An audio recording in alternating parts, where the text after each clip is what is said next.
Good evening all. His Excellency Governor Martyn Roper, Honorable Sabrina Turner, Minister for Health and Wellness, esteemed speakers and presenters, members of the Healthcare Conference Organizing Committee, members of the listening and viewing public, good evening. Thank you for joining us for the 12th Annual Cayman Islands Healthcare Conference. My name is Ben Mead, and while I am the Marketing and Communications Manager at Health City, I'm here tonight as your MC, and I thank the Organizing Committee for entrusting the duty to me for this evening and over the course of much of the conference. Now, over the next couple of days, we have a packed agenda to get through, with a lot of important information around the conference theme, Breathe Easier. Now, before we get started, some housekeeping matters. For those of you joining us here in the room, we do ask that you ensure that your mobile phones are on silent to ensure as little disruption as possible. Also, we ask you to ensure you have on a mask. Our speakers will take theirs off when they come up, and having your mask on means your mouth and nose are both covered. And one more thing, I'll ask you to join me in taking a deep breath in and out. Let's go. And let's breathe easier. Thank you. I would now like to invite His Excellency the Governor, Mr. Martyn Roper, to deliver welcome remarks.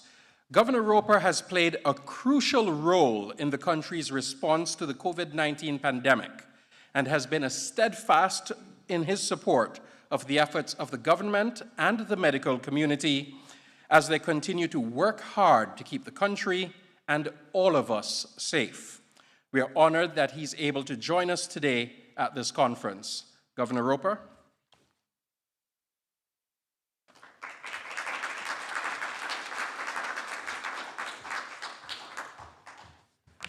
Thank you very much. I will now remove this so I can breathe easier.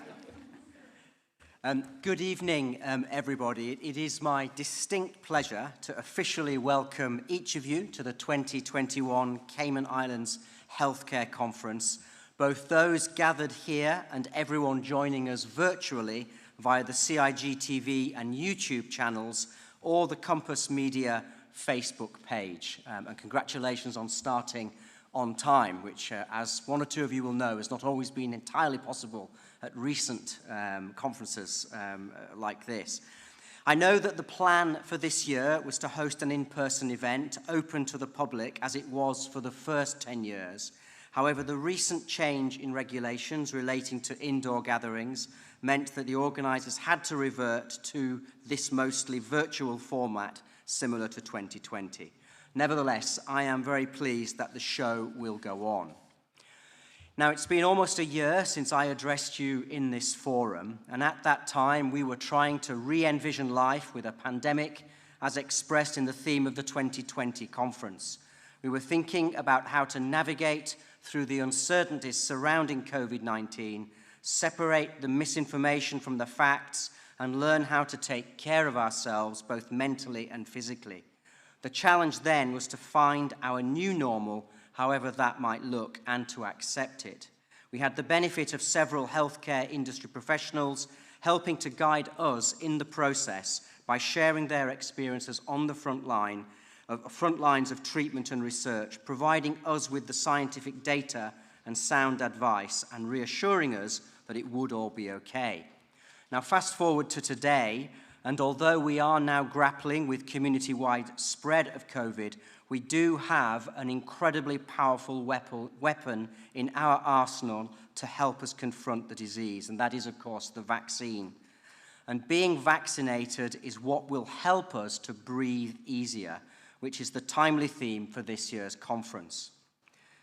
Community spread over the past few weeks has pierced holes in the incredibly safe bubble in which we have been living for the past 18 months.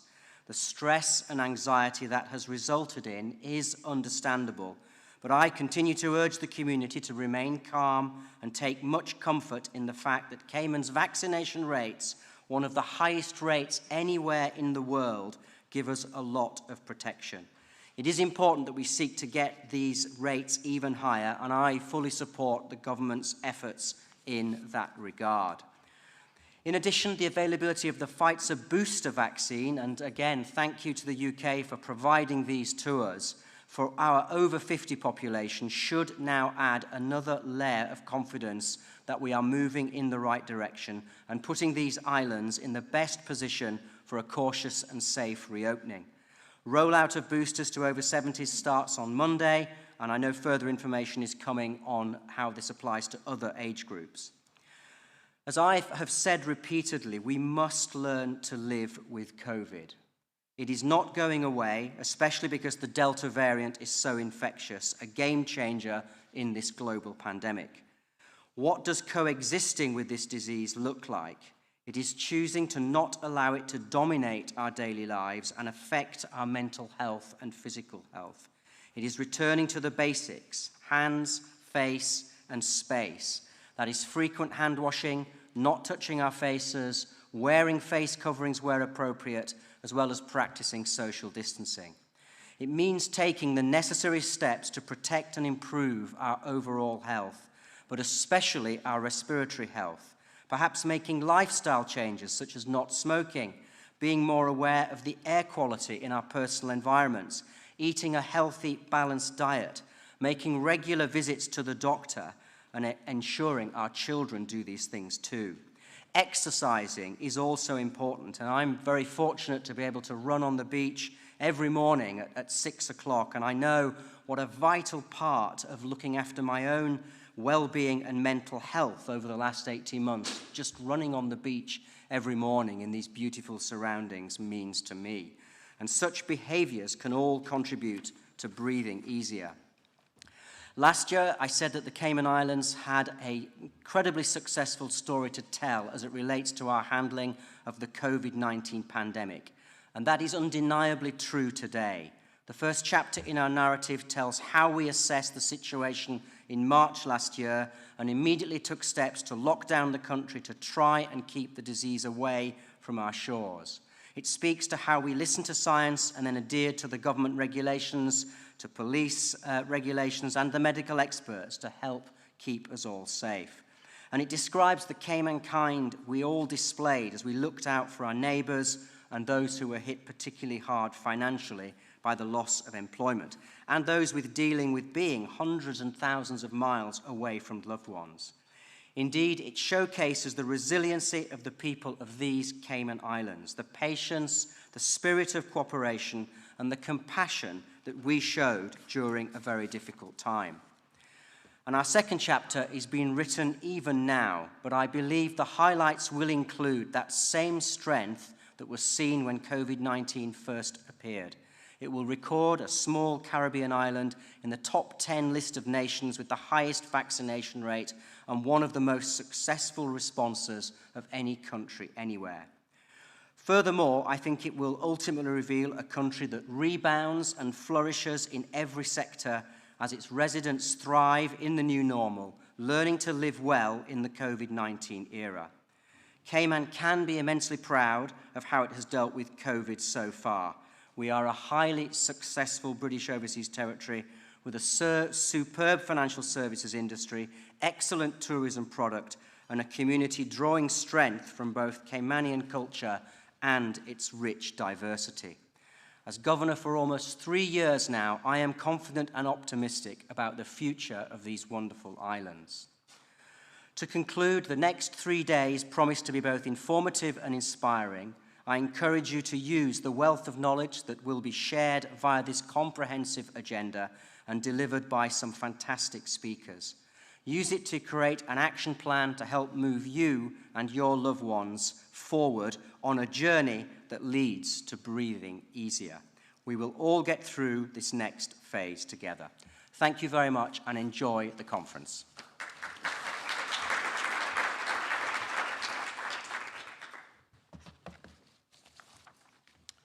Thank you very much, Governor Roper. And before we move on, I would like to acknowledge the presence as well of Cabinet Minister, the Honorable Bernie Bush. As well, I'd like to say thanks to our top sponsors, Health City Cayman Islands, Doctors Hospital, Integra Healthcare, the Cayman Islands Health Services Authority, Astor Cayman MedCity, Compass Media, DART, and Kelly Holding Events and Communications. Of course, without our sponsors, we would not be able to host this event. So let's say thank you to them once again.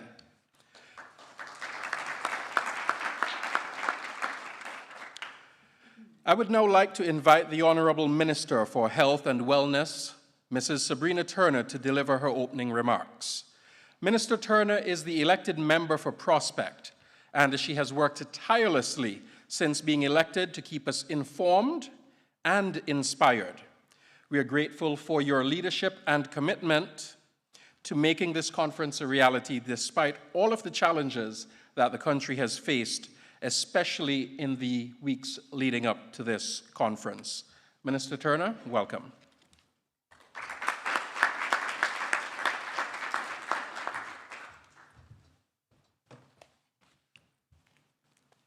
Now I can breathe easier. Good evening. I would like to add my welcome to His Excellencies and also thank each and every one here, along with those viewing virtually, for being part of this year's event. It is indeed my pleasure to lead the ministry's hosting of this 12th annual Cayman Islands Healthcare Conference, especially under the new portfolio's branding that now includes wellness. Indeed, the conference theme, Breathe Easier, speaks to what we hope to achieve with the wellness division of the ministry. That is, the promotion and facilitation of healthy behaviors that will result in better physical and mental health outcomes, not only on an individual level, but collectively as a country. I am excited that this important event has returned to its original 3-day format, although with limited in-person attendance due to the recently lowered gathering limits, even if we like it or not. It is yet another positive indicator of everyone's desire to return to normalcy. Even as this situation in the country remains fluid, I would like to thank the organizing committee for quickly pivoting once again and making the necessary adjustments to ensure the event takes place.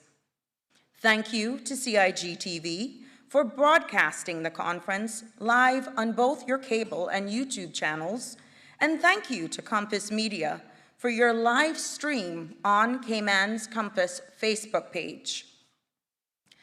The Cayman Islands is in an incredibly unique and fortunate position despite the recent increase in numbers of COVID-19 community positive, much of whom are our children, and ages that are not able to get the vaccine. And people, we have to be thankful, are not very ill, nor has there been, up until now, any knowledge of mine, anyone requiring respiratory support. By God's grace and mercy, we will not get there as our vaccine uptake continues to climb day by day, giving our people the most needed protective shield. Our country's access to vaccine, our ability to act swiftly, even though some may seem it's draconian, and our ability to still move about relatively freely in our country, credit must be given to our professionals in the field, to you, the public, and most part complying, as hard as it may be, adhering to isolation and quarantine instructions are vital in the management and control of the invisible but very real COVID-19 virus. However, there are many of you who are anxious and uncertain about the future, and the dreaded fear of our country having to possibly go back into a lockdown again. These feelings are further intensified as we move towards the country's welcoming back larger number of tourists, the removal of quarantine for fully vaccinated travelers, and then the continuation of the phased to a full reopening. It almost seems that people are becoming overnight experts in COVID-19 disease, verifying their own version of what they believe to be truth based on their own beliefs, theories and treatments rather than listening to medical experts and the science. The fake news, conspiracy theories, and the suspicion around vaccine, I appeal, please cease. According to WHO Director General, we are not just fighting an epidemic, but also an infodemic. Fake news spreads faster and more easily than the virus and is just as dangerous, end quote. I would, however, encourage you to listen and analyze for yourself. There is so much misinformation circulating in the community. Please do not speculate. Check the sources and the supporting evidence. Only share information that is accurate and clear. Listen to our trusted public health professionals. You may have concerns such as medical, political, or religious reasons, and rightly so. But please go to your healthcare provider who will reassure and provide you with the information. It is envisaged that this conference will help us all prepare for these eventualities and better understand that, what experts as we learn to live with the risk of COVID-19 in our community. This is uncharted territory, but we must trust those who bring the expertise and give us guidance day by day. The reality is, we can and will enjoy life, prosper in the new normal, but it is incumbent on each of us to take personal responsibility for improving our physical and mental health in anticipation of what the new environment will look like.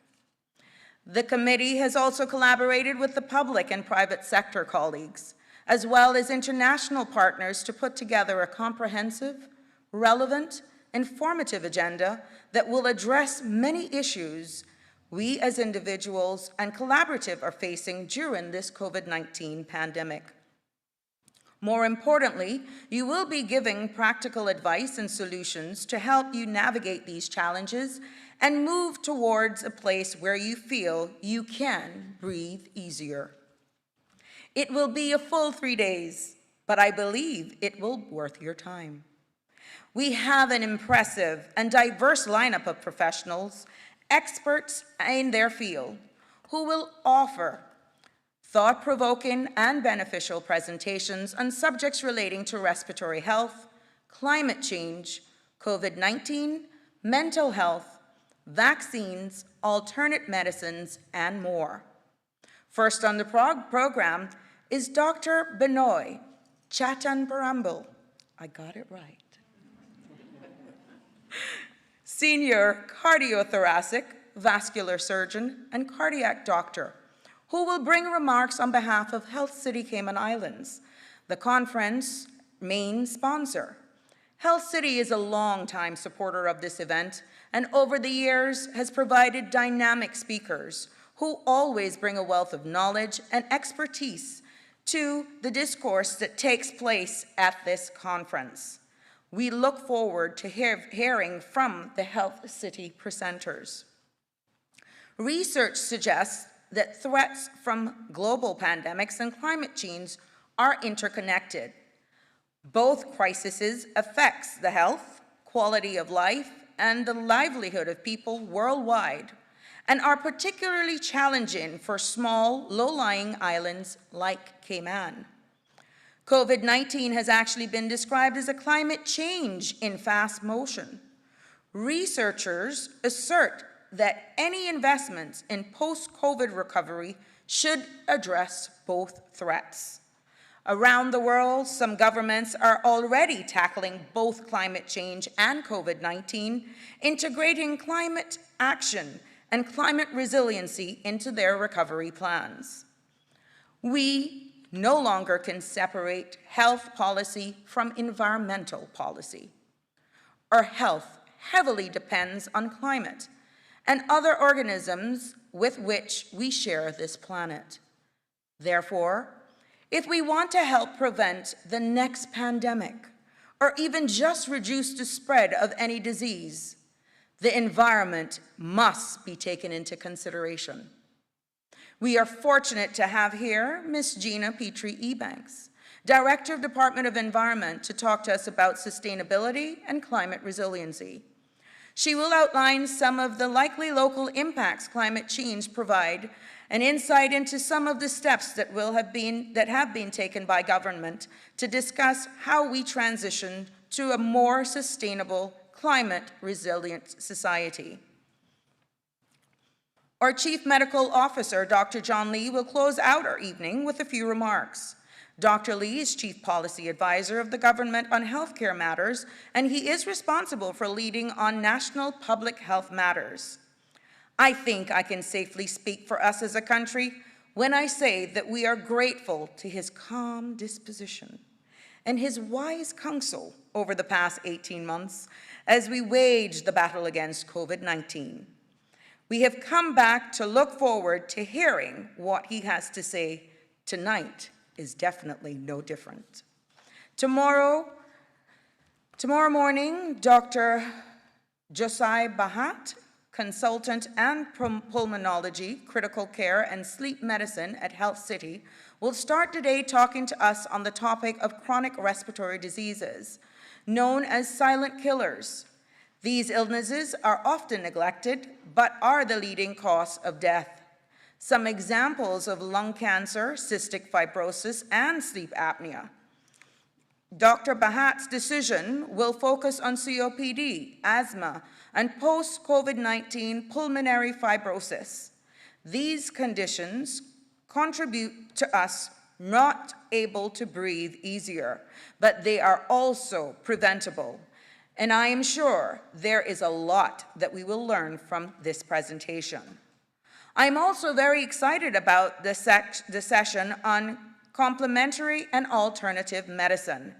This will be led by Caymanian herbal medicine practitioner and medical doctor, Dr. Ebanks, who heads up the HSA's first complementary and alternative medicine clinic, catering to individuals interested in pursuing treatments that fall outside traditional medicine. As Caymanians, we know about properties of various herbs that our older elders are used to soothe and cleanse and heal, even if we do not employ them ourselves. Nowadays, this type of holistic, natural practice of medicine is becoming increasingly popular as patients seek alternatives to traditional medicines, using diet, exercise, vitamins, supplements, herbs and spices, and various types of blood therapies, body therapies to heal themselves. I believe we can breathe easier when we feel physically, mentally, spiritually whole, and this session will help us understand how to just get there. As a perfect complement to Dr. Bahat's talk, Dr. Awazat, see, I got one right, also a doctor's hospital, will also speak on the topic of current trends and standards care in the treatment of pulmonary respiratory malignancies, particularly lung cancer. We all agree that prevention is better than cure, but the advances that have been made in treating these diseases are incredible, and more importantly, available right here in Cayman. I think just knowing that we can be well taken care of right here, home, if we were to fall ill, is reassuring and itself a reason to breathe easier. Some of you may have seen the remarkable images around the world last year which showed the marked decrease in smog and other air pollutants in big cities due to the world essentially being locked down. Perhaps those people here in Cayman living with respiratory illnesses may have felt a difference in the air quality as a result of less vehicles on the road for about 5 months. Whether that particular exercise was real or imagined, the fact is that the quality of the air which we breathe in and out every day is integral to our ability to live healthy lives. In a panel moderated by Nellie Pucci, Chief Officer in my Ministry of Health and Wellness, Antoinette Johnson, Lab Manager from the Department of Environmental Health, Richard McRae, Environmental Social Governance Program Manager at DART, and Thomas Ferreira and Rosalind Flavelli, international consultants on the REGEN project, will talk to us on the topic of Clear the Air, REGEN's impact on air quality and human health. Attendees will learn more about how REGEN plans to transform Georgetown's landfill site into a green space and build state-of-the-art infrastructure that will improve recycling and turn your unrecyclable materials into electricity to power our homes and businesses, ultimately creating a cleaner and greener Cayman Islands. Reduced greenhouse gas emissions, less waste materials in the environment, and more green spaces all translate to a cleaner air for all of us, and in turn, improved health. For parents who are concerned about their children's health in this COVID era, you will want to attend a session on optimizing protecting child health in the post-closure era. Dr. Watkin, consultant pediatrician and neonatologist at Integra Health, will help parents breathe easier as she covers topics such as understanding COVID, its impacts in children, child health issues arising from reopening of Cayman, understanding and defining optimal child health actions and measures to both protect and to optimize child health and optimal health blueprint for happy, healthy children. Such a timely topic as we move towards reopening our borders to see positiveness in our children. We will also welcome Dr. Hazer, President of Medical Affairs at Baptist Health South Florida, who will present on COVID and long COVID. So much is being learned every day about long COVID. The symptoms are wide-ranging and differ from patient to patient. The long-term lung damage is particularly disturbing, and it is a complication that prevents victims from breathing easier. It would be remiss if I did not take the opportunity here to encourage everyone who has not been able to get vaccinated as yet or have chosen not to do so. Do so as soon as possible. The enduring effects of COVID-19 are not completely known, but what we do know is that they are serious and can be permanently changing in your life. I look forward from hearing more from Dr. Hazer on this important subject. As we come towards the end of a very full day, we will hear from someone who has been helping people in Cayman breathe easier for a long time. Ms. Shannon Seymour, Director and Clinical Psychologist at the Wellness Center, will give us advice on how to cope with anxiety in the new normal. Managing our stress and anxiety is a key to navigating life. Whether it is exercise, diet, therapy, medication, spending time with loved ones, embracing new hobbies, prayer, meditation, or something else entirely, we must all seek those alternatives, those activities or behaviors that calm our soul and help us to cope with the inevitable challenges that will come our way. Shannon will give us some practical advice and tools for how to find peace amid trials and not just move through life hoping to survive, but to actively thrive.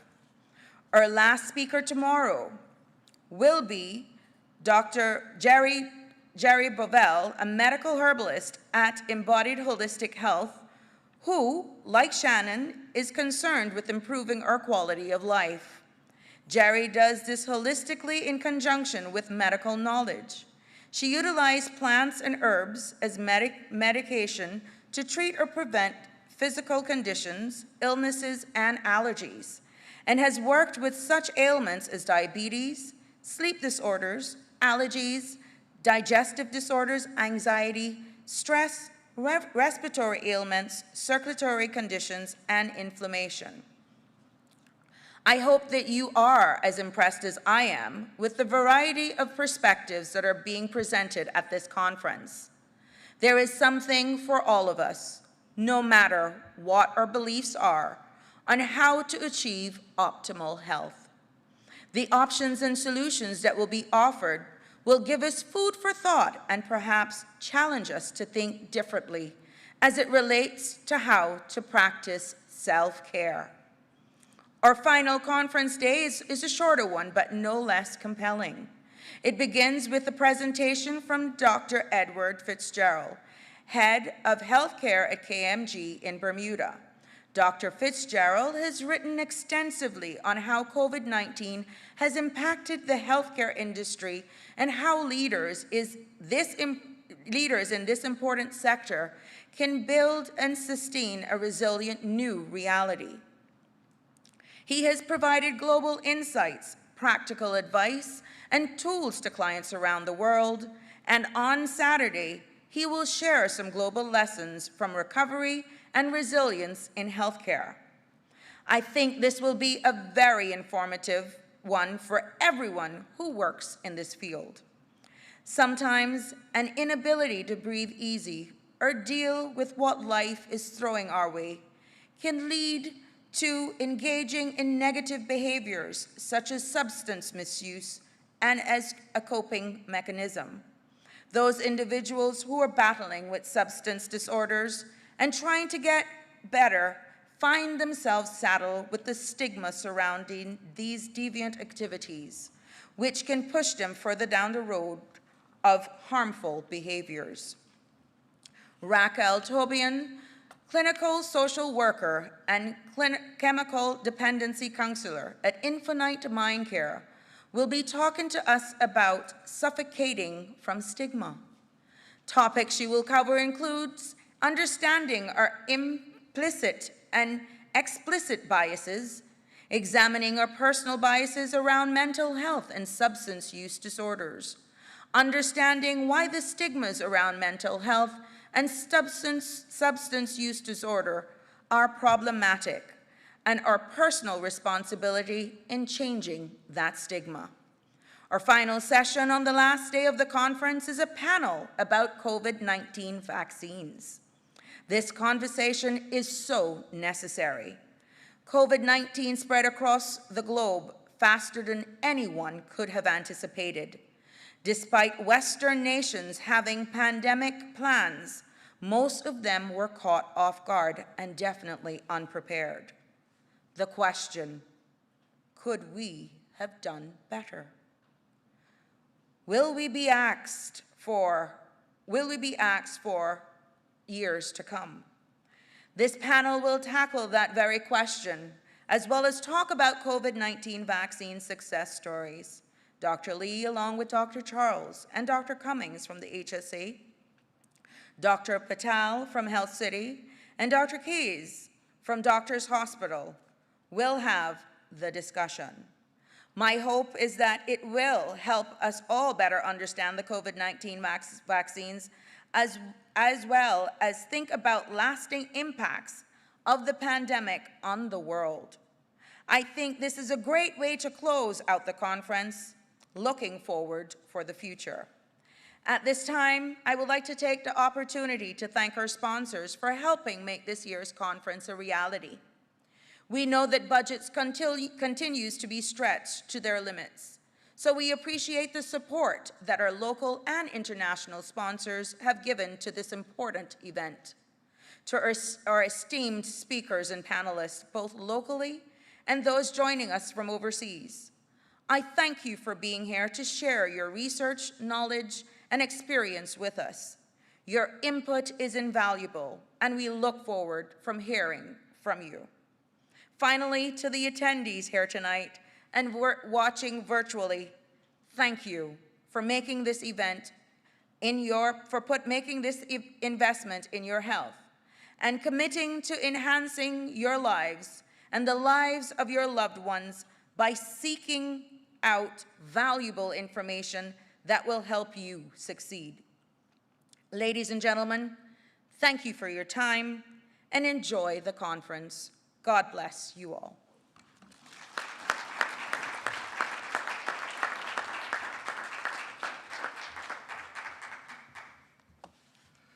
Thank you very much, Minister Turner, and I am indeed truly impressed with the variety on the agenda.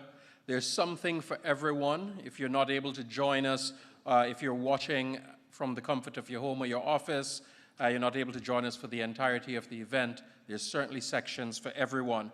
And Minister, this is a testament to your ministry and the inclusive holistic plan for healthcare in the Cayman Islands.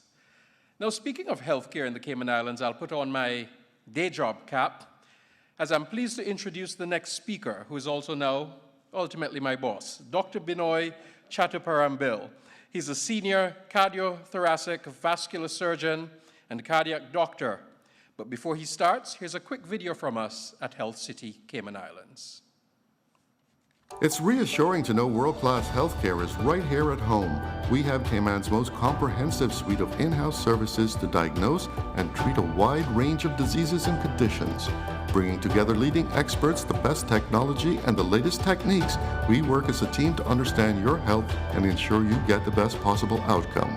From your first appointment through to treatment and follow-up, your journey with us is seamless. Health City, world-class healthcare within your reach.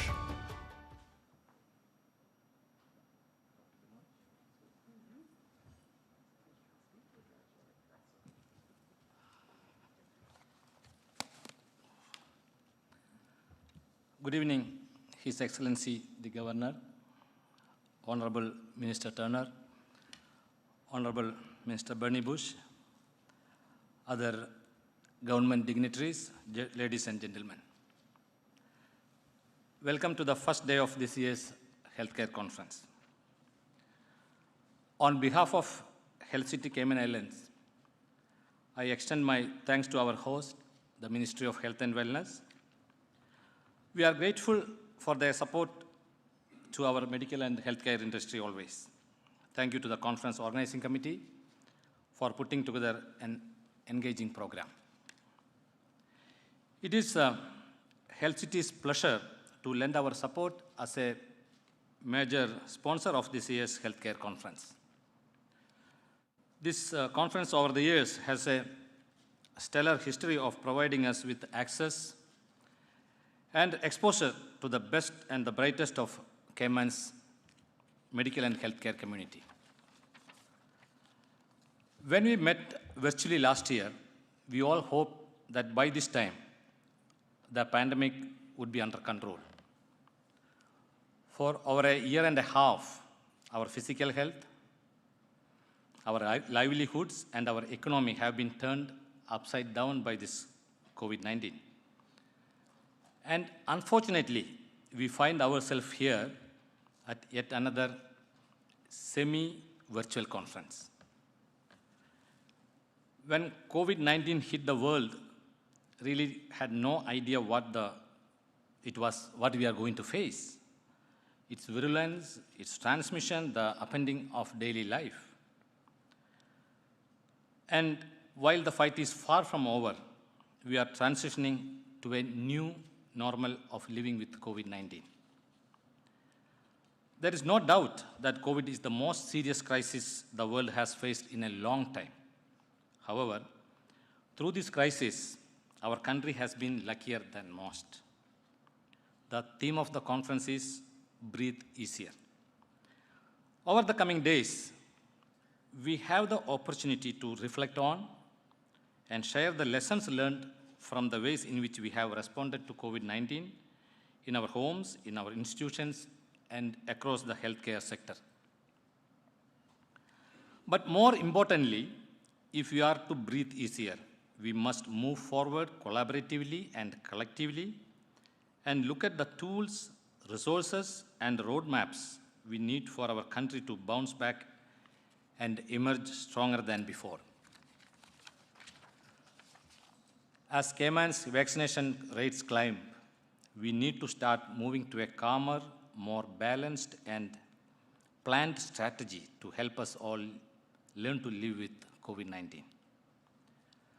We cannot continue an elimination and suppression strategy forever. The high cost of this strategy is evident in the economy, in people's livelihoods and businesses, and our people's health and well-being. The good news is that it is possible to live with COVID-19 in our midst. With enough people vaccinated, COVID-19 can be managed. We can start to breathe easier.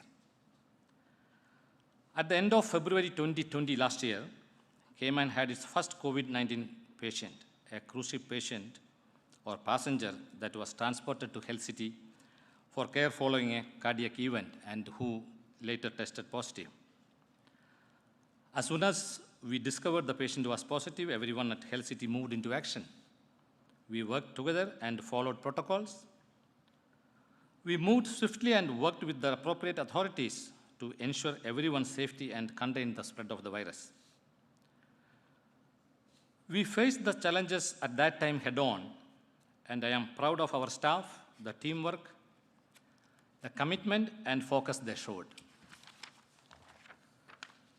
We worked closely with Chief Medical Officer, Public Health Cayman, and Public Health England.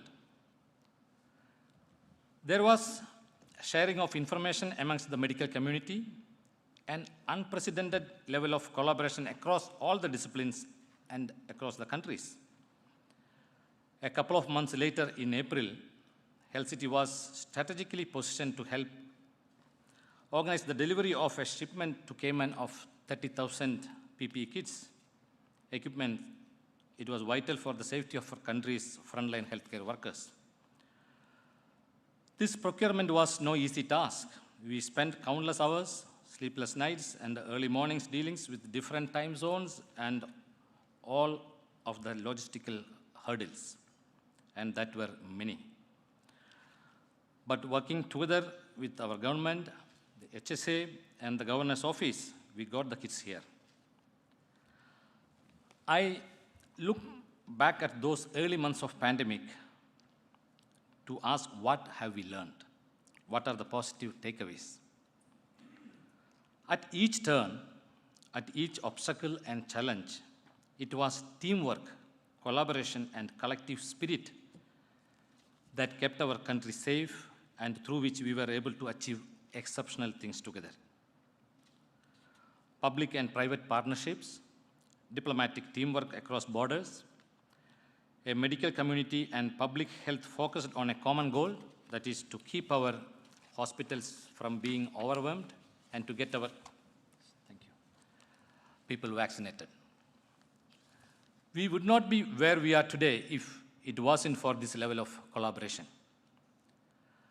This sense of solidarity is critical as we ready ourselves to plan for our reopening. It will enable us to build a better Cayman together. At Health City, we are ready to do our part as an integral team player in our healthcare community. Our 104-bed hospital at East End has 47 beds in a dedicated COVID-19 ward, 11 ventilated beds in our medical intensive care unit, ready to handle COVID-19 cases should we need it. We can offer the highest levels of sophisticated life support technology with 3 ECMO machines for any patient who cannot sustain the oxygen level even with the highest ventilatory support with artificial ventilators. We have qualified and experienced staff. We have room for expansion should that need arise. With the exceptional level of preparedness our medical community has, with one of the highest level of vaccination rates in the world, and by following safety protocols, COVID-19 can be managed like other endemic diseases. The vaccines are highly effective at preventing severe illnesses, hospitalization, and death due to COVID-19, including from the Delta variant. We can stay safe and businesses can continue and lives can go on.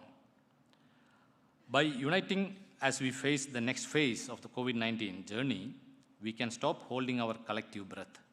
We can begin to breathe easier. Let me finish. Finally, wish you an inspiring event over the coming days.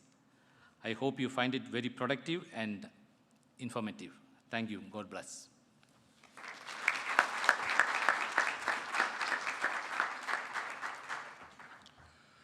Thank you very much, Dr. Binoy, and of course, thank you again to Health City for stepping up as title sponsor for this year's conference. Now, next I have the pleasure of welcoming Mrs. Gina Ebanks-Petrie, the Director of the Department of Environment. She's going to come to talk to us about sustainability and climate resiliency. She has been with the Department of Environment for over 30 years and has been the Director of Environment since 1996. So who better could we get to present on this vitally important topic than someone who has made protecting the environment her life's work? Couldn't think of anyone else, so we have Mrs. Gina Ebanks-Petrie. Let's give her a warm welcome.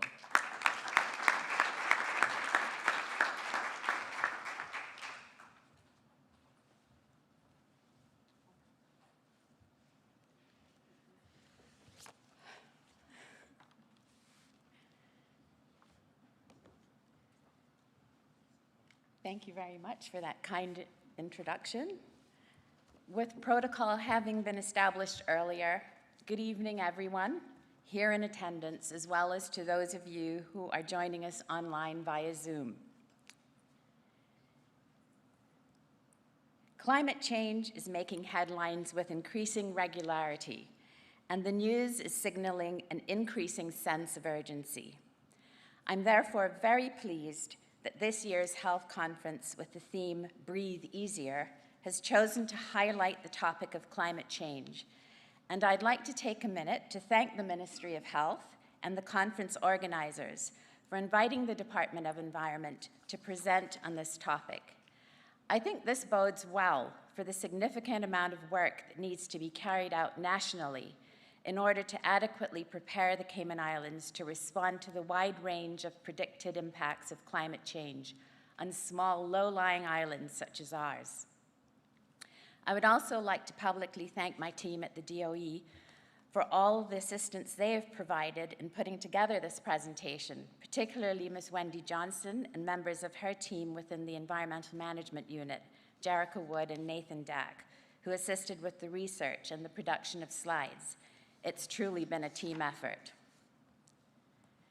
The goal of my presentation this evening, which is entitled Building Climate Resiliency in the Cayman Islands, is to not only raise awareness in our community overall about how climate change is already affecting us and what we will need to expect and plan for in the future, but also to demonstrate the cross-cutting nature of this problem and hopefully help to show that climate change is not something that falls to the Ministry and Department of Environment only to tackle, but that it is in fact something that will require the buy-in and participation of every sector of our community if we are to be in a position to adequately respond to the myriad effects of a changing climate.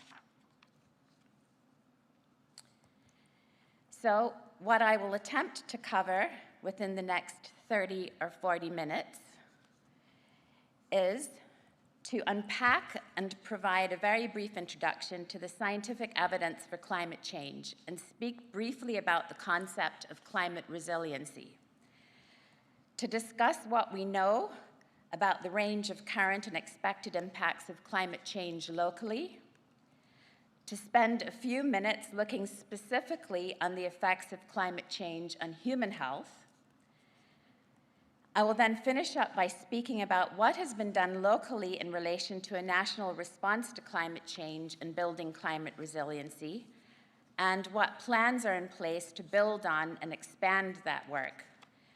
and finally, to provide you, the audience, with an opportunity to ask questions, raise concerns, and provide feedback. So first, let's look exactly at what we mean when we talk about climate change. In its simplest form, the term climate change refers to the warming of the planet, often termed global warming, that is being driven by emissions of greenhouse gases and the resulting large-scale shifts in global climate patterns. It would probably help to also just ensure that we all understand what is meant by the words weather and climate. The difference between weather and climate is simply a measure of time. Weather refers to the conditions of the atmosphere which we experience over a short period of time, minutes, hours, days, weeks, and climate is the average weather in a place over many years, usually about 30 years. Climate change, then, is a shift in those average conditions. In addition to long-term climate change, there are shorter-term climate variations, which we all know about.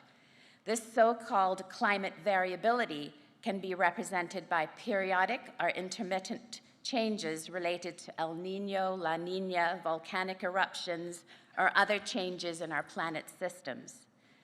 So while there have always been natural variations in the Earth's climate, global temperatures are rising now because of human activities. Specifically, the world is about 1.2 degrees centigrade warmer than before people started using fossil fuels. These fossil fuels are different forms of carbon that are stored beneath the Earth's surface, such as coal, oil, natural gas, and they're used to power factories, transportation, and to cool and heat homes. Gases like CO2, methane, nitrous oxide, and water vapor released into our atmosphere as a result of burning fossil fuels trap the sun's energy and warm the planet. This is known as the enhanced greenhouse effect, and the gases are referred to as greenhouse gases. We refer to it as an enhanced effect because under normal circumstances, the greenhouse effect produced by the thin atmosphere covering our planet is what makes life on Earth as we know it possible. Burning fossil fuels means greater concentrations of greenhouse gases have disrupted this process and put the Earth's energy equilibrium out of balance. Today, the average energy leaving the atmosphere is less than the energy coming in, and our planet is warming. When climate scientists around the world began to become concerned about the far-reaching consequences of global warming, the World Meteorological Organization and the United Nations Environment Programme created the United Nations Intergovernmental Panel on Climate Change, or IPCC, in 1988. The IPCC is an organization of governments that are members of the United Nations or the World Meteorological Organization, and it currently has 195 members. Thousands of scientists and other specialists from all over the world contribute to the work of the IPCC. The objective of the IPCC is to provide governments at all levels with scientific information that they can use to develop climate policies, and the IPCC assessment reports are also a key input into international climate change negotiations. For the assessment reports, IPCC scientists volunteer their time to assess the thousands of scientific papers published each year to provide a comprehensive summary of what is known about the drivers of climate change, its impacts and future risks, and how those risks can be reduced. An open and transparent review by experts and governments around the world is an essential part of the IPCC process to ensure an objective and complete assessment and to reflect a diverse range of views and expertise. Through its assessments, the IPCC identifies the strength of scientific agreement in different areas and indicates where further research is needed. In early August of this year, the IPCC published the first of its 6 assessment reports on the physical science basis for climate change. The report found that climate change is widespread, rapid, and intensifying, with scientists are observing changes in the Earth's climate in every region and across the whole climate system. Importantly, the IPCC concluded it is unequivocal that human influence has warmed the atmosphere, ocean, and land. This means that it is undeniable that human activities have warmed the atmosphere, ocean, and land, and that widespread and rapid changes in the atmosphere, ocean, cryosphere, and biosphere have occurred. We're now going to take a quick look at the main lines of evidence that scientists use to substantiate these claims. The first line of evidence involves the concentration of CO2 in the atmosphere today compared with CO2 concentrations pre-industrial times. Carbon dioxide has been present in the atmosphere since the Earth formed about 5 billion years ago. At that time, the atmosphere was mainly composed of nitrogen, carbon dioxide, and water vapor, which seep through cracks on the solid surface. A very similar composition emerges from volcanic eruptions today. As the planet cooled further, some of the water vapor condensed out to form oceans, and they dissolved a portion of the carbon dioxide, but it was still present in the atmosphere in large amounts. Early life forms, mostly microbes, could survive in this primordial atmosphere, but about 2.5 billion years ago, plants developed the ability to photosynthesize, creating glucose and oxygen from carbon dioxide and water in the presence of the light from the sun. This had a transformative impact on the atmosphere. As life developed, carbon dioxide was consumed so that by around 20 million years ago, its concentration was down to below 300 parts per million. When modern humans appeared about 200,000 years ago, atmospheric carbon dioxide was still around 300 ppm, and it did not exceed that concentration until the Industrial Revolution brought with it massive emissions from the combustion of fossil fuels. The second line of evidence is rising sea levels. Sea levels will continue to rise well beyond the year 2100, and the magnitude and the rate of this rise depend on future emissions pathways. This is what the report found, and the scientists have agreed this has a high level of confidence. In other words, the extent to which we experience sea level rise, which as the graph clearly shows is already happening, will depend on the commitments that countries make at the upcoming Conference of the Parties to the UN Framework Convention on Climate Change, also known as COP26, which is being held in Glasgow in the UK in November of this year. For those of you who might be wondering, at our request, the Climate Change Convention was extended by the UK to Cayman in 2007. So the provisions of that convention apply to us. Back to the graph. Importantly, the red dotted line in the graph highlights another finding of the report, which is that the chance of exceeding tipping points, such as sea level rise due to collapsing ice sheets, cannot be excluded from future planning anywhere across the globe. It is also important to understand that the global climate system will not immediately respond to cuts in emissions. Some impacts, such as sea level rise, will not be reversible for several centuries after emissions fall. We are therefore locked into a certain amount of sea level rise, and we must address this in our local physical and economic planning. Obviously, a slower rate of sea level rise enables greater opportunities for adaptation in the human and ecological systems of small islands, low-lying coastal areas and deltas.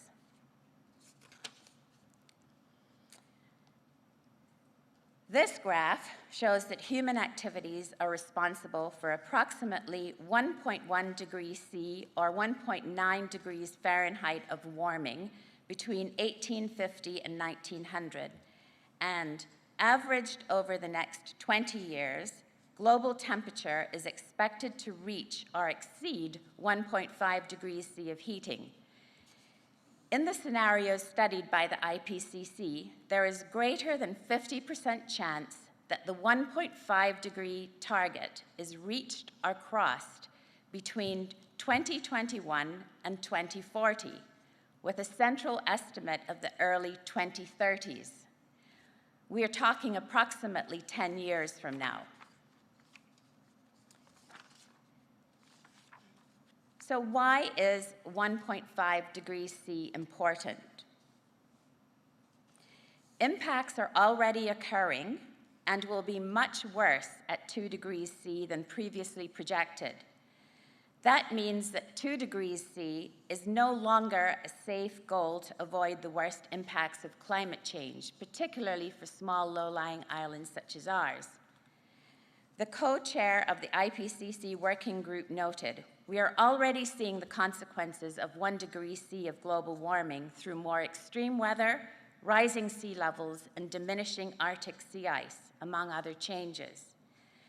The co-chair of IPCC Working Group 2 says, "Every extra bit of warming matters, especially since warming of 1.5 degrees or higher increases the risks associated with long-lasting or irreversible changes, such as the loss of some ecosystems." Let's take a quick look at these helpful graphics from the Climate Nexus organization, which illustrate the possible effects of a higher increase in temperature on water, flora and fauna, sea level rise, and food availability under different temperature scenarios. So what this graphic is showing is that 1.5 degrees C is the stretch goal for the Paris Agreement, and 2 degrees C was the actual Paris goal. 3 degrees C is where we're headed if countries fulfill their current Paris pledges, and 4 degrees C is realistically where we're headed.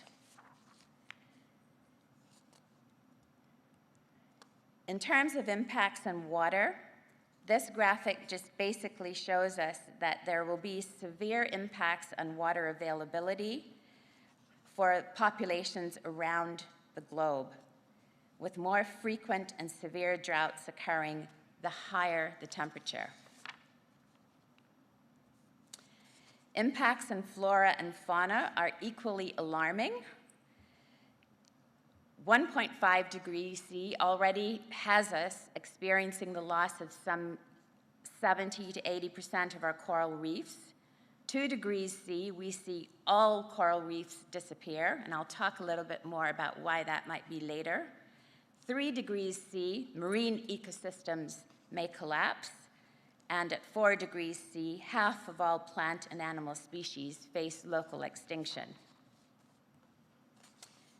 In terms of impacts on sea level rise, the story isn't really any more uplifting. And I'll just leave you to have a quick look at that. You can reference these graphics for yourself on Climate Nexus.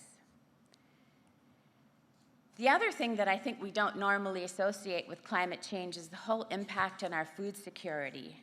And I would just like to point out that, many of the staple products that we depend on, particularly those that are produced in countries that we import from, are already struggling under climate change. And at 1.5 degrees C, they will really start to suffer with their production. Agricultural yields are going to fall rapidly the higher the temperatures go. Some fish species will go extinct locally at 3 degrees C, and even before then. And at 4 degrees C will definitely be high levels of food insecurity.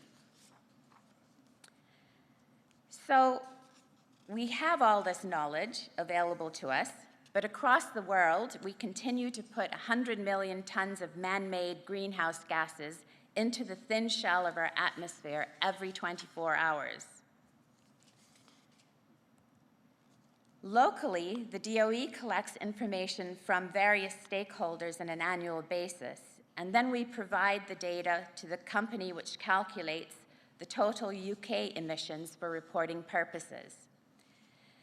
They then provide back to us emissions data from the raw data that we have provided to them. As you can see, and as expected, energy supply and transportation are the two biggest contributors to our local emissions. While our total local emissions are relatively insignificant, just over 1 megaton of carbon dioxide in 2019, the point is that they continue to rise. Even more alarming is where we stand in relation to our per capita emissions, which currently has us at approximately 15.1 tons of carbon dioxide, higher than Bermuda at 10.1, Barbados at 4.1, and our neighbor Jamaica at 2.7. We therefore need to address this, not only from a sustainability perspective, but also from a moral perspective.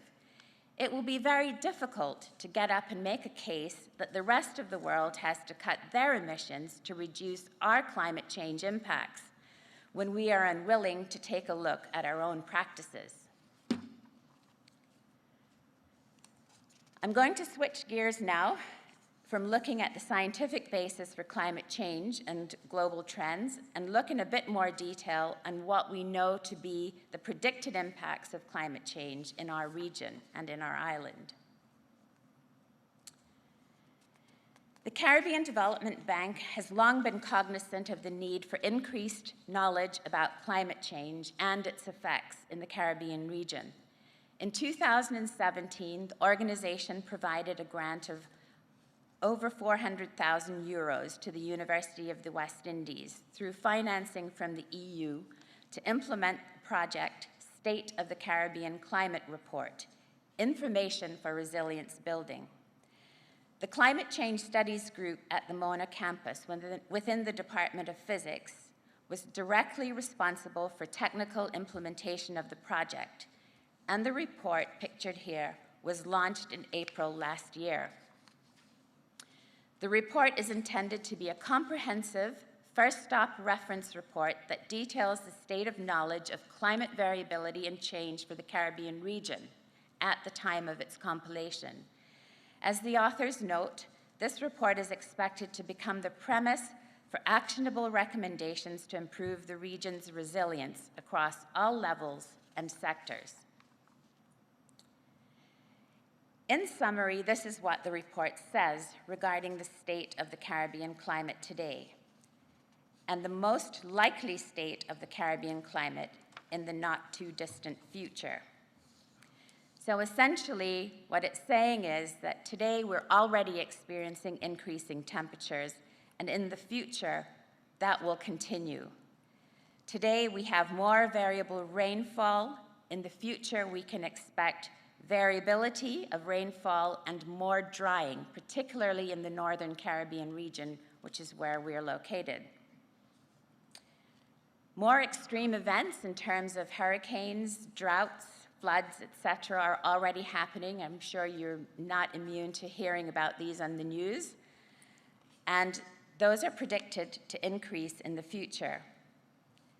Similarly, sea levels are already rising, and we expect to see them continue in the future with up to almost a meter of sea level rise predicted by the end of this century. So, what do these physical climate change projections mean for us in real terms? At a high level, this is what the report says. All of the effects of temperature, sea level rise, and reduced precipitation will have impacts on our ecosystems. We will see loss of biodiversity and species range shifts. For our coastal infrastructure, we can expect erosion and inundation of coastal lands, we can expect increased costs of protection of those vulnerable assets on our coastlines. For water resources, we expect to see changes in precipitation, less precipitation, and water quality and water supply issues. There will be other economic impacts. We will see an increased cost of living, for example, from the increases in the cost of cooling our houses. I'm sure that I don't have to explain to anyone here that your electricity bill is one of the highest items on anybody's household budget. We also can expect to see a decline in tourism and instability in our insurance industries as they struggle to cope with increased claims due to losses from hurricanes and other events. Agriculture and food security will also suffer. Crop yields, irrigation demands, pest management will become a problem. And last but not least, we can expect to see a range of health-related impacts: heat-related deaths, infectious diseases, air quality, and respiratory illnesses.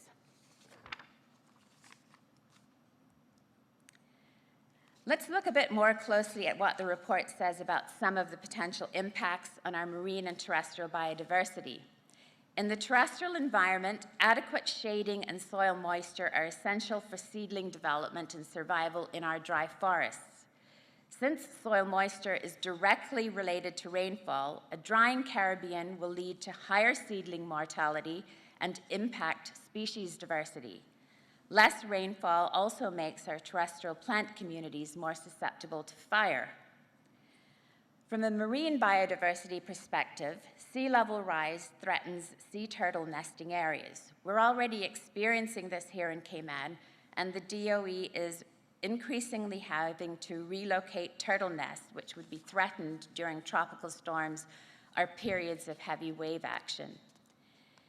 Increasing temperatures are also expected to affect the sex ratios of sea turtles, since their sex is determined by the incubation temperatures in their nests. The expectation is that there will be a decline in the number of male turtles. While the data are still not conclusive on how our mangrove communities will respond to sea level rise, it is possible that they will migrate landward in response to changing ecological conditions brought on by inland movement of the sea and saltwater intrusion into our groundwater. Seagrasses, which are also critical to the survival of juvenile stages of many of our local marine species, such as lobster, conch, and many species of fish, which eventually migrate onto our reefs, can only tolerate temperatures 2 to 3 degrees above normal summer temperatures. The expected increased intensity of hurricanes will damage most of our native ecosystems, dry forests, mangroves, and even coral reefs, and are also projected to impact migratory bird patterns.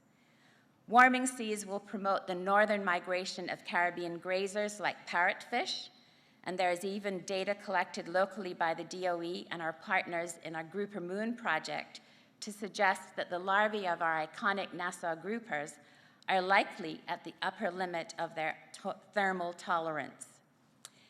Increasing sea surface temperature will also lead to further coral bleaching events across the region.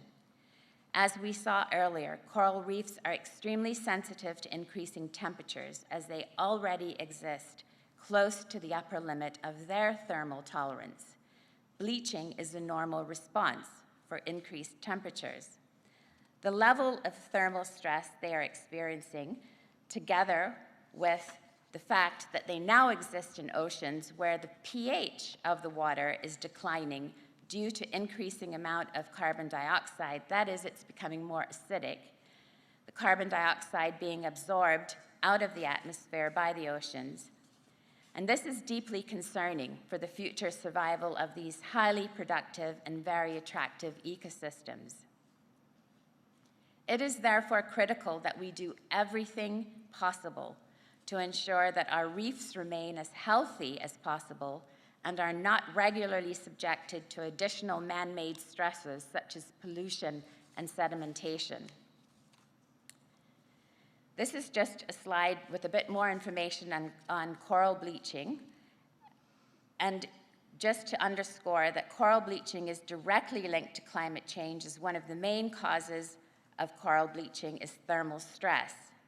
While we don't observe widespread bleaching on our reefs every year, these are increasing in frequency and severity with climate change. Unfortunately, corals which have been stressed by bleaching also become more susceptible to coral diseases. There's information on the DOE's website about coral bleaching if any of you really want to get into how that works.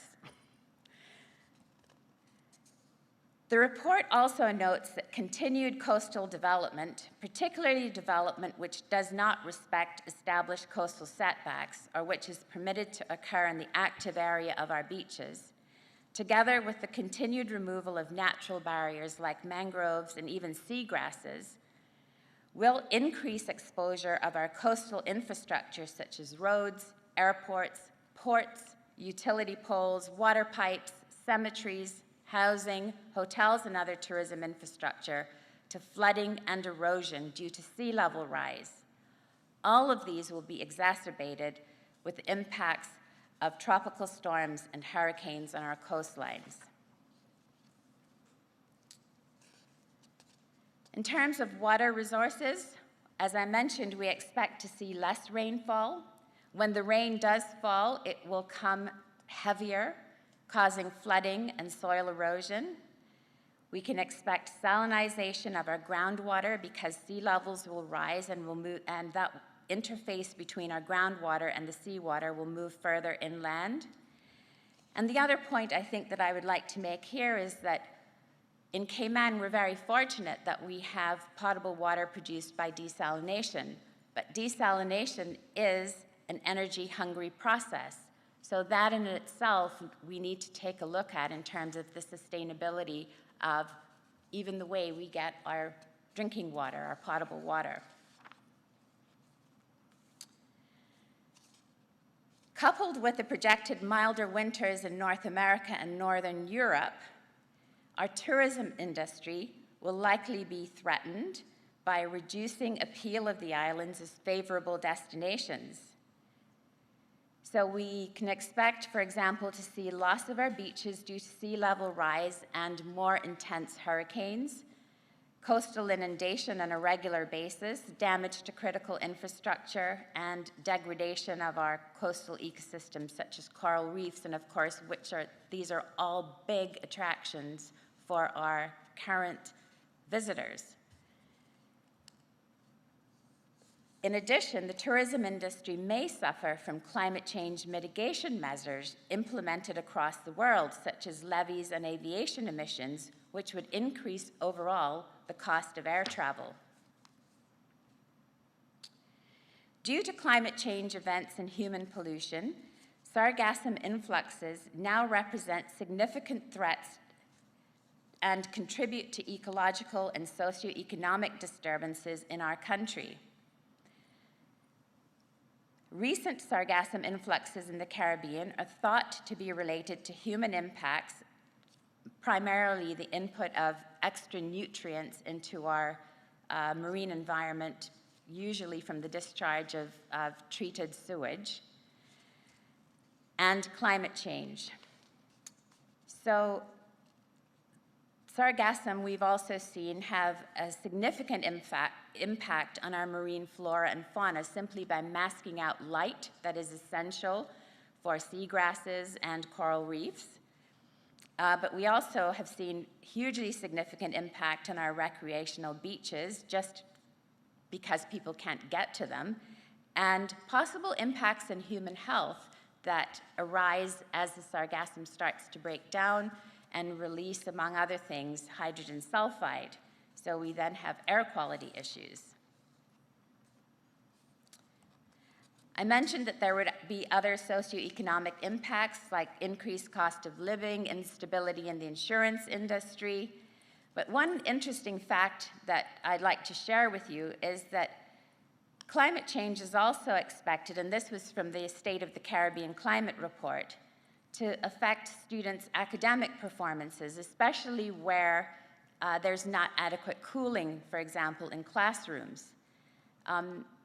Think about that. That is something that I think we all need to take on board.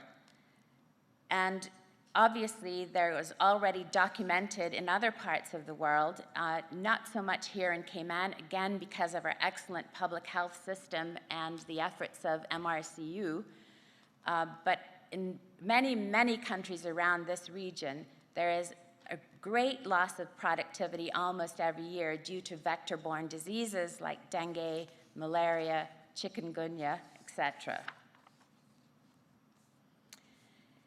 Agriculture and food security impacts will arise as a result of decreased precipitation, increases in agricultural pests and diseases, the effect of extreme events such as hurricanes on agricultural infrastructure and on the plants themselves, reduction in water quality due to saline intrusion into groundwater resources, and accelerated soil erosion and salination caused by rising sea levels. The effect of this will be a reduction in crop yields, loss of marine resources due to degradation of ecosystems such as coral reefs, disruption to food security, and loss of employment and income earning. We're now going to spend a little bit of time looking at climate change health implications.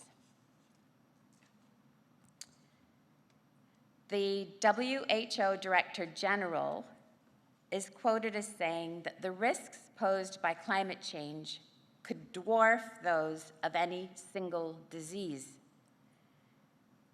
The current warming trend is of particular significance because it is unequivocally the result of human activity. And I think that the fact that the WHO Director General has made this statement is pause for us to think about all of the effects and the impacts and what's happened in our country since and worldwide since COVID-19 has emerged on the scene. And here we have the WHO Director General saying that the risk posed by climate change could dwarf the effects of COVID-19 in effect.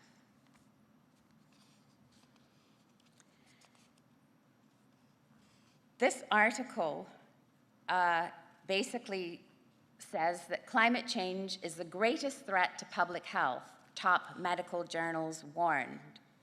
The editorial, which was published in leading journals such as The Lancet, the New England Journal of Medicine, and the British Medical Journal, says the world can't wait for the COVID-19 pandemic to pass before addressing climate change.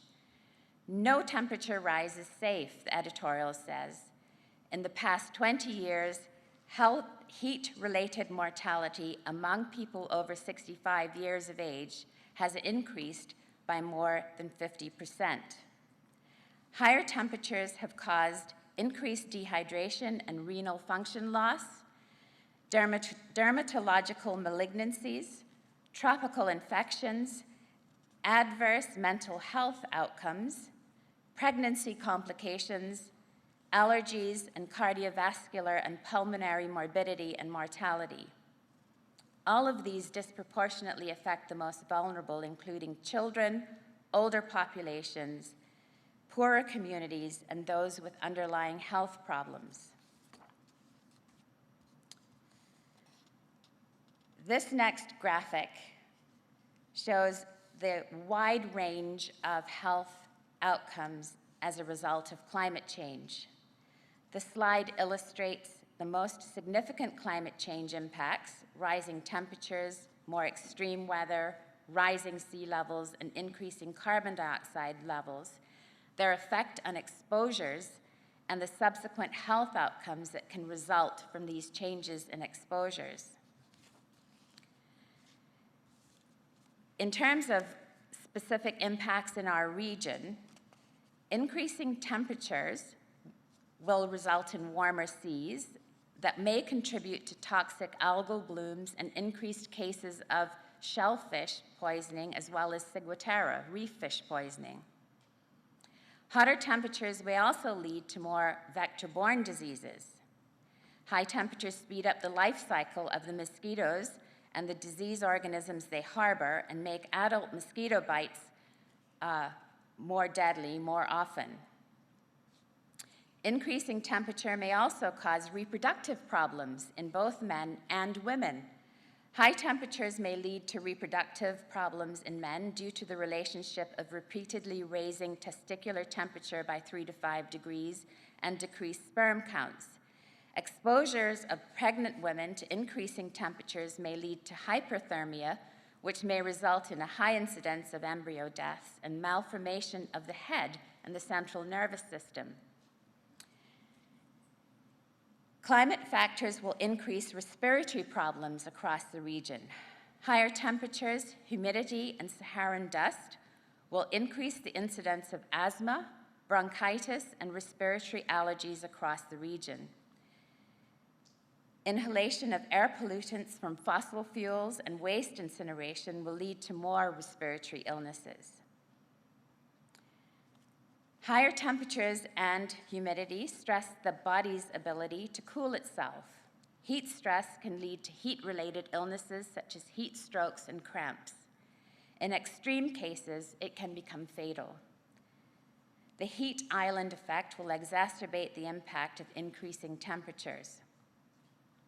More frequent and severe extreme events may lead to disastrous public health consequences across the region. Extremes such as hurricanes, tropical storms, and floods can cause adverse effects in food production, deaths by drowning, more mental health cases, increases in infectious diseases, and population displacement. In terms of rainfall, water storage during droughts may lead to more vector-borne diseases. Storage of water during droughts in drums, for example, provides suitable habitat for mosquitoes, which is why we always hear MRCU here locally telling us to empty any containers that may catch water. Malnutrition from disturbances in food production may also occur, and drought also affects sanitation due to the lack of water affecting the transmission of disease. Not a very pretty picture. Furthermore, we do know, for example, that thawing permafrost is a massive contributor in the Arctic, is a massive contributor to greenhouse gas emissions, as stores of Arctic soil carbon are released to the atmosphere as carbon dioxide and methane. A recent article in Nature Climate Change says that a rapidly warming Arctic could also spread the previously buried nuclear waste from the Cold War and release undiscovered viruses and antibiotic-resistant bacteria.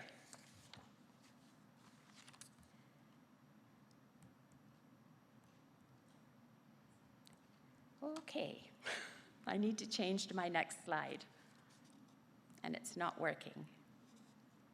Thank you. An online article published by the Harvard T.H. Chan School of Public Health posed the following questions. Question: climate change and global health policy are largely treated as separate issues by the public and the media. Do we need to adjust our thinking? The article then went on and provided the following answer. Yes. The separation of health and environmental policy is a dangerous delusion. Our health entirely depends on the climate and the other organisms we share the planet with. We need to bring these communities together. Some progress has been made in addressing the risk of pathogen spillover from animals into people, but largely we still view the environment and life on Earth as separate. We can and must do better if we want to prevent the next infectious pandemic. This means that we must combat climate change and do far more to safeguard the diversity of life on Earth, which is being lost at a rate not seen since the dinosaurs, and more than half of life on Earth went extinct 65 million years ago. Many of the root causes of climate change also increase the risk of pandemics. Deforestation, which occurs mostly for agricultural purposes, is the largest cause of habitat loss worldwide.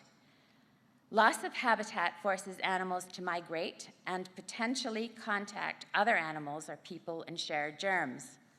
Large livestock farms can also serve as a source for spillover of infections from animals to people. Less demand for animal meat and more sustainable animal husbandry could decrease emerging infectious disease risk and lower greenhouse gas emissions.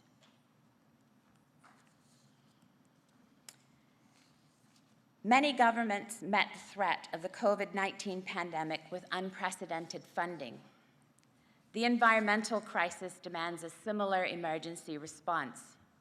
Huge investment will be needed beyond what is being considered or delivered anywhere in the world.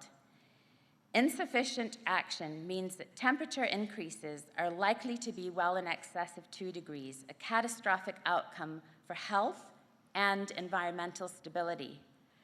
Critically, the destruction of nature does not seem to have parity with the climate element of the crisis, and it is instructive to note that every single global target to restore biodiversity loss by 2020 was missed. We therefore are facing an overall environmental crisis, and I think this graphic really captures the thought. As with the COVID-19 pandemic, we are globally as strong or as weak as the combined response allows. So, given the magnitude of the problem, is there anything that we can collectively do? I came across this graphic and it resonated with me for a variety of reasons, so I thought I'd share it. If nothing else, I'm hoping that it will lighten the mood a bit after all that bad news. Seriously, all is not yet lost. There is hope, and there are still things that we can do to avert the worst case scenarios of climate change. As we have heard previously, limiting warming to 1.5 degrees C or less is critical to the future of our small and vulnerable islands. If the world takes very ambitious action to curb emissions in this decade, we can still achieve this. However, small-scale efforts will not be sufficient. We will need rapid and transformational change.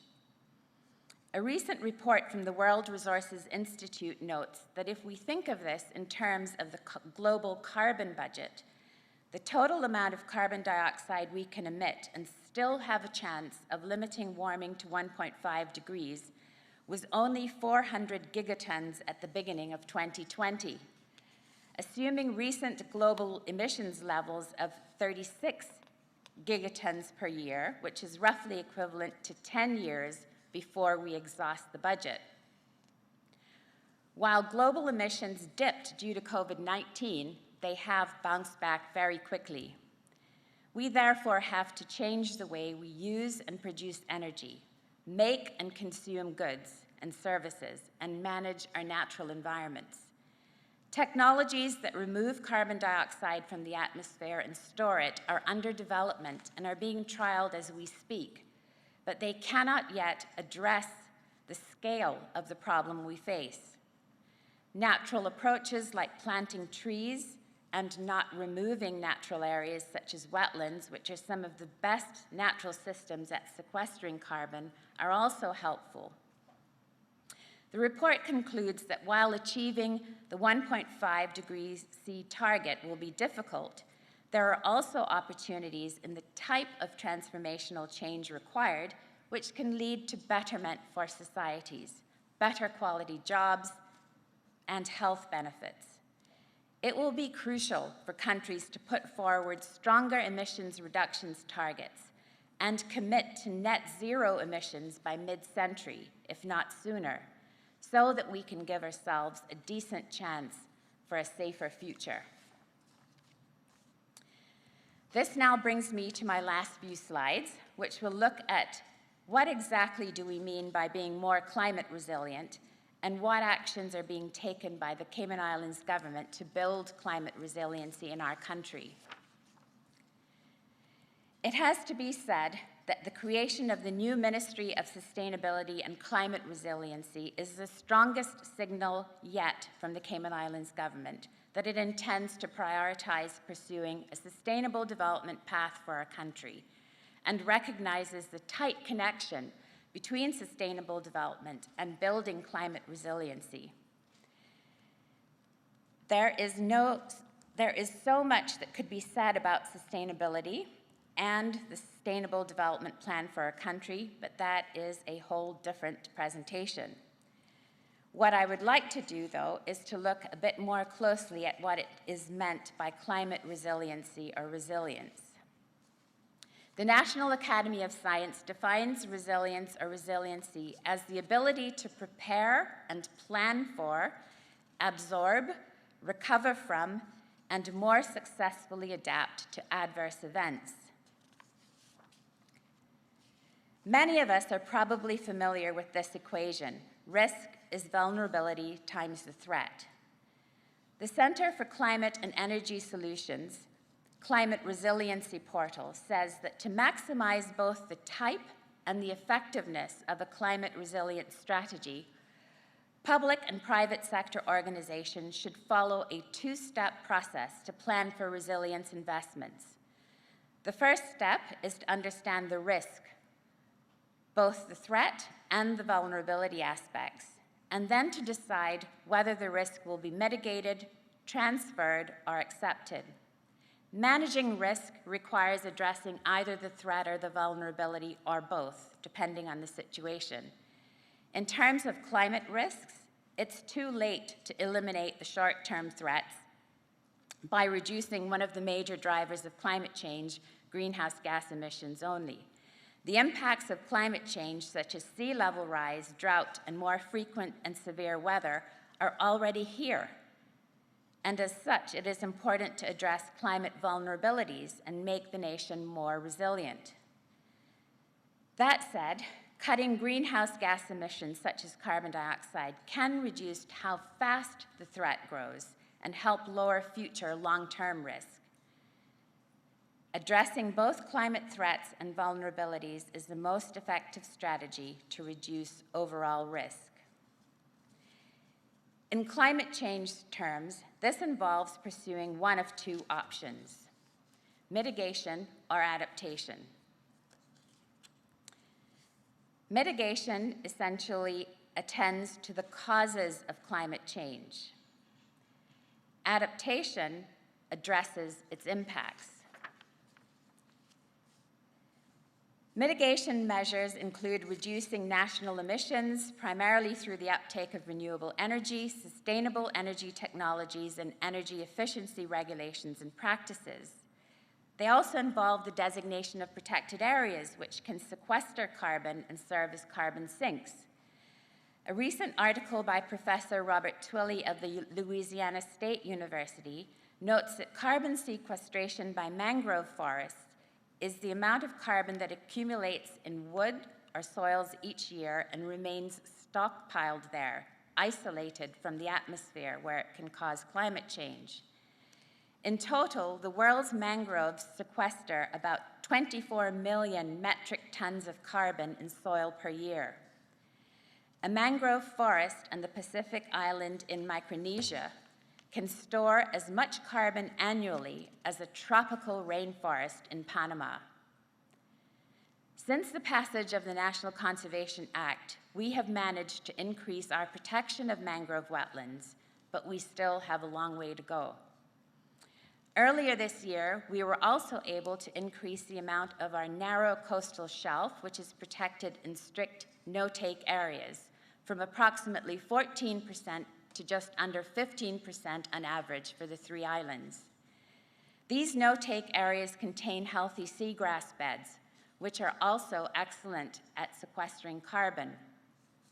As the Blue Carbon Initiative explains, although seagrasses account for less than 0.2% of the world's oceans, they sequester approximately 10% of the carbon buried in ocean sediment annually, 27.4 tons per gram of carbon per year.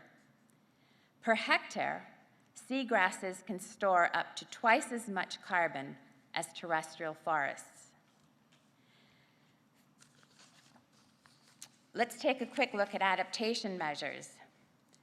These include the identification of potential climate change impact in climate-sensitive sectors and the implementation of practices, incentives, and infrastructure to reduce the susceptibility of predicted impacts.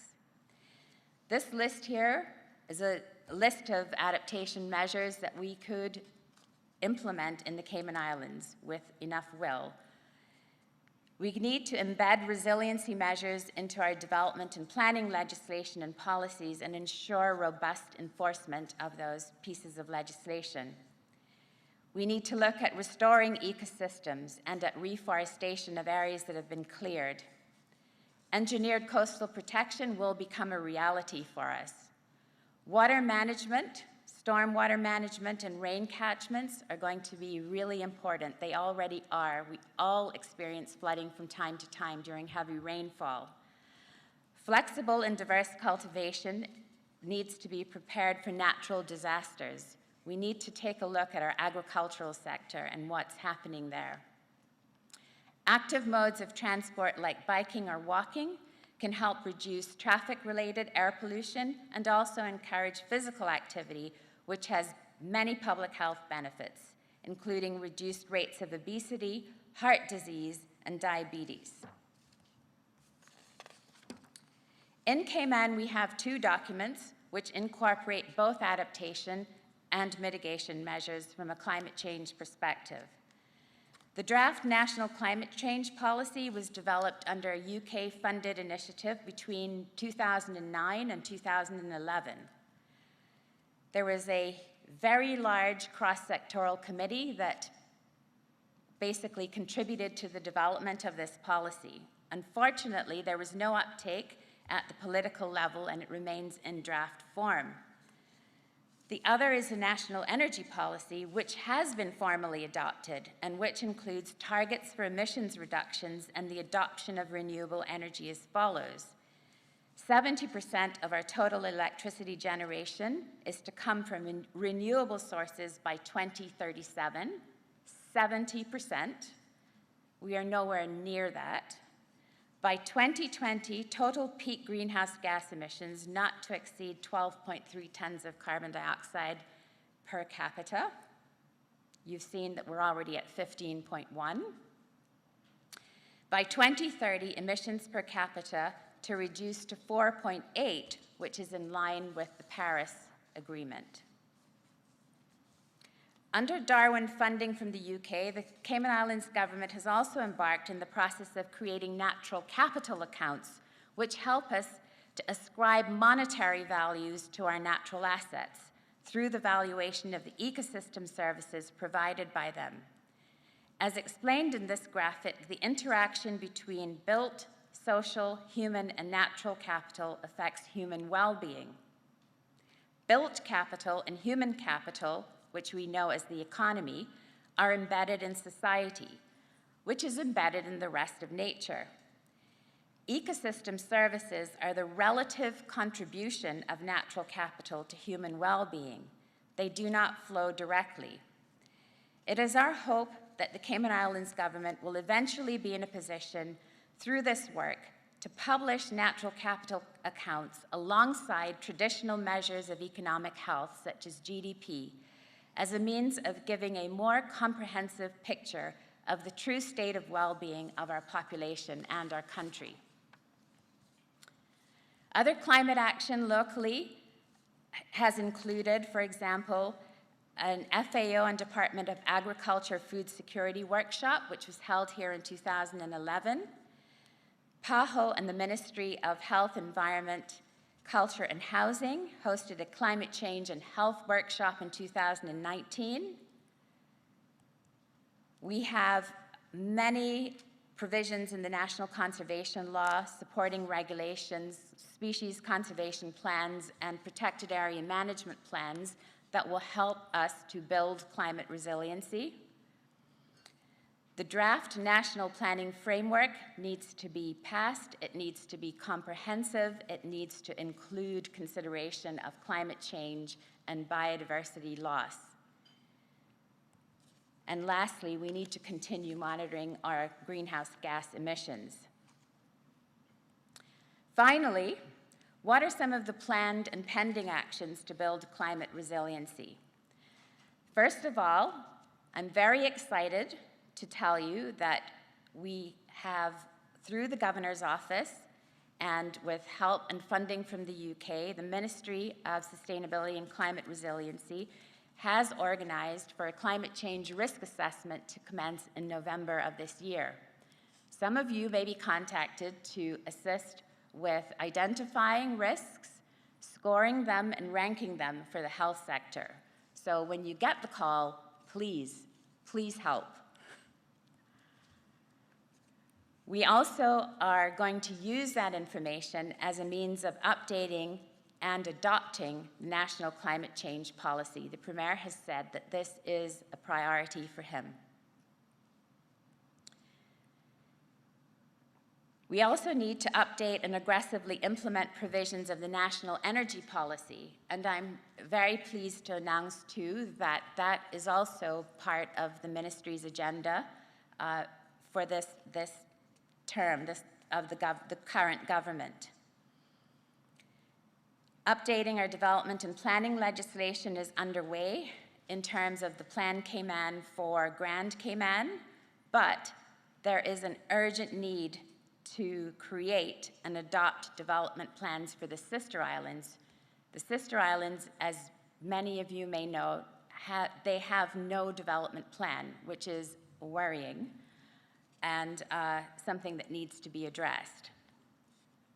We need to agree an institutional framework to coordinate climate change actions nationally, as well as to monitor progress towards implementation of climate change.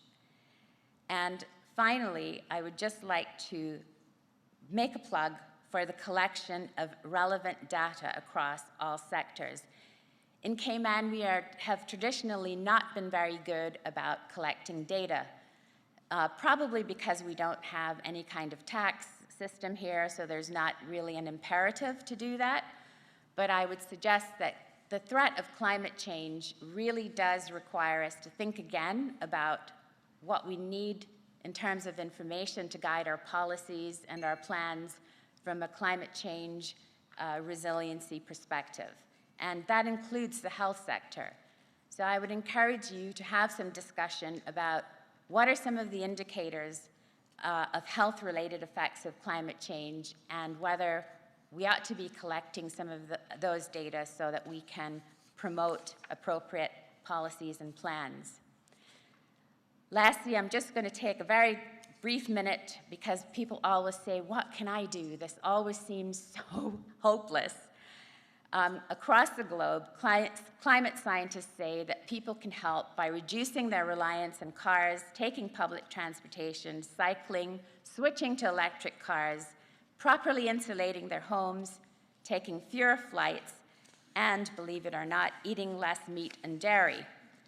And because that has a health sort of theme to it, I just wanted to share this graphic with you, which shows that the production of beef and dairy, which is the cow's milk, which are two of the largest red circles, actually have bigger emissions than global air travel. That's something to think about, something to consider in terms of personal responsibility and climate change. I'm being told my time's up, and I'm at my summary, so I guess that's a good sign. I just would like to say that almost every nation on Earth signed up to the goals of the Paris Climate Agreement in 2015. The Paris Agreement aims to keep the rise in global temperatures well below 2 degrees C this century and to pursue efforts to keep it under 1.5 degrees C.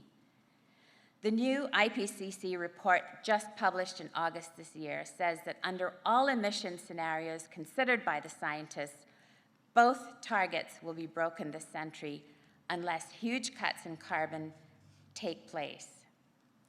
So, in summary, we've heard and seen, human-induced climate change is already happening, and predictions are for it to continue increasing. How we respond will be critical for our collective future. For small, low-lying islands like ours, keeping global warming to 1.5 degrees is critical. The highest level of government needs to advance this climate change agenda. Climate change considerations need to be integrated into all national decision-making. Climate change effects across all sectors need to be monitored, documented, and appropriate action taken. Finally, each of us needs to play our part in reducing our impacts on the environment. Because he's one of my heroes, I'm going to end with a quote from the inimitable David Attenborough. Human beings are the greatest problem solvers our planet has ever known. We are just yet to apply ourselves to this problem with the scale and urgency it requires. And I'd like to leave you with this short video clip from The Lancet. The COVID-19 pandemic has given us a glimpse of a possible future. It has shown us that when health is threatened on a global scale, our way of life is brought to a standstill. But threats to global health will grow, and the disruption that follows, if we don't take action to address climate change now. The Lancet Countdown brings together 120 leading scientists and health experts to track how the world's changing climate is impacting on our health. This year's report reveals the most concerning outlook yet. Climate change is fueling a health crisis that threatens every continent, country, and community. No one remains untouched. From small islands to big cities, climate change has driven an increase in the number and intensity of extreme weather events. Heat-related deaths in people aged over 65 have increased by more than 50% in the past 2 decades, with older people in Japan, northern India, eastern China, and Central Europe most vulnerable. People living in countries such as Bangladesh, South Africa, and Ethiopia face a future of undernutrition. Warmer temperatures, flooding, and drought put food security at risk. People's exposure to wildfires has risen in 128 countries, compared with 15 years ago, aggravating heart and lung conditions. Recent fires in North America and Australia have claimed lives and livelihoods. Climate suitability for the spread of infectious diseases such as dengue and malaria is rising. Climate change, coupled with other environmental harms, could increase the risk of new pandemics. Climate change impacts us all, but the vulnerable in our world will feel its health harms most acutely. A brighter future is possible. Responding to climate change by reducing global carbon emissions will bring immediate health benefits through cleaner air, healthier diets, and more livable cities. 3 million people die prematurely each year from heart and lung diseases linked to ambient particulate air pollution. Cleaner air inside and out would prevent a large number of future deaths. A further 1 million deaths in 2017 were associated with eating excessive red meat, a risk factor for diseases such as cancer and heart disease. Promoting healthier diets around the world would save millions of lives, while reducing significant emissions from livestock. Time is short. Our failure to respond to climate change is damaging the health of the world's 7.8 billion citizens today. If we don't act now, we will condemn each other to a future of climate-induced health shocks. The global pandemic has presented the circumstances from which to reset. Responding to these converging crises offers a triple win: protect public health, promote sustainable economies, preserve our planet. We must now choose the world we want to live in. Thank you very much.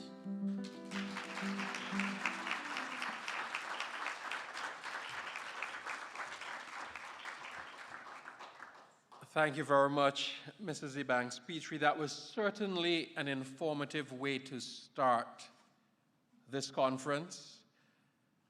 I have several questions for you, but I won't burden you now. And I'm sure there are people in this room and those viewing and listening online and on TV have questions. You can go to the Cayman Islands Healthcare Conference social media platforms and send in your questions there. We'll do our best to get the answers to you.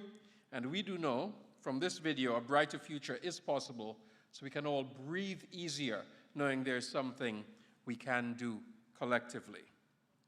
Now, our final speaker for the evening needs no introduction, really.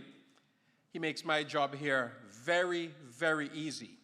He's been the face and the voice of the pandemic here in the Cayman Islands, whether in the press briefings or in the community updates. He has helped keep most of us calm over the past several months. Ladies and gentlemen, help me in welcoming Dr. John Lee.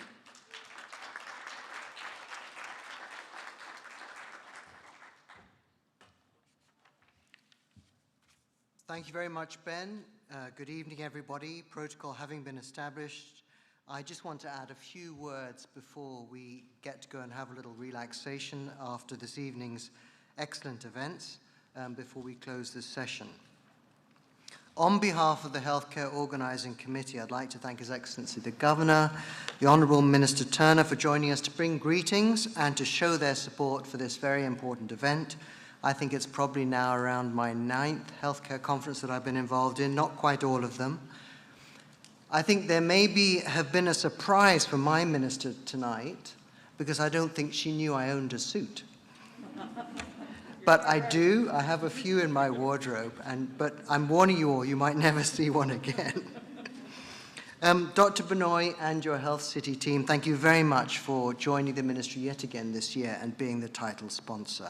I'd also like to thank all our other sponsors, and special thanks, of course, to the organizing committee, who have had significant challenges in bringing this all together, and as we all have realized, some very last-minute and unforeseen angles and challenges being thrown at us. The challenges of last year or the 18 months up to today have really tested human ingenuity and resilience, and it's also brought a lot of hardship and heartache. But I make no apology for what I'm about to say, and I thank Gina Ebanks-Petrie hugely for her presentation. The biggest issue of our time is climate change, and that is the biggest challenge to human health. We need to pay attention to this. It's not for somebody else to do, it's for each one of you individually to pay attention to. The reason that we probably have the increase in diseases on our planet is because of pressure on nature from us, from humankind. So whether you're a politician, a developer, or you know a decision maker, a homeowner, or you're a parent, or you're a maturing adult, it's your decisions that are going to make a change here. We need to make better energy choices, better building choices, better food choices. Societies need to make decisions about how we grow and how we develop. We cannot just continue to consume Mother Nature's resources. We have to look at ourselves and stop and pause and think and change. We are encroaching so much on the world, but this is owned by every living thing, not just the people in this room, but every living thing owns the world we live in. So, but the good news, as Gina said, is we can do something about it, and that is really positive. We can use Caymankind and extend that to our view of nature and what we do in the world around us. It's a really powerful message, and I hope you will take that away. That is what I wanted to send you today, but now I thank you very much. Please enjoy the conference very much and your further evening this evening. Thank you.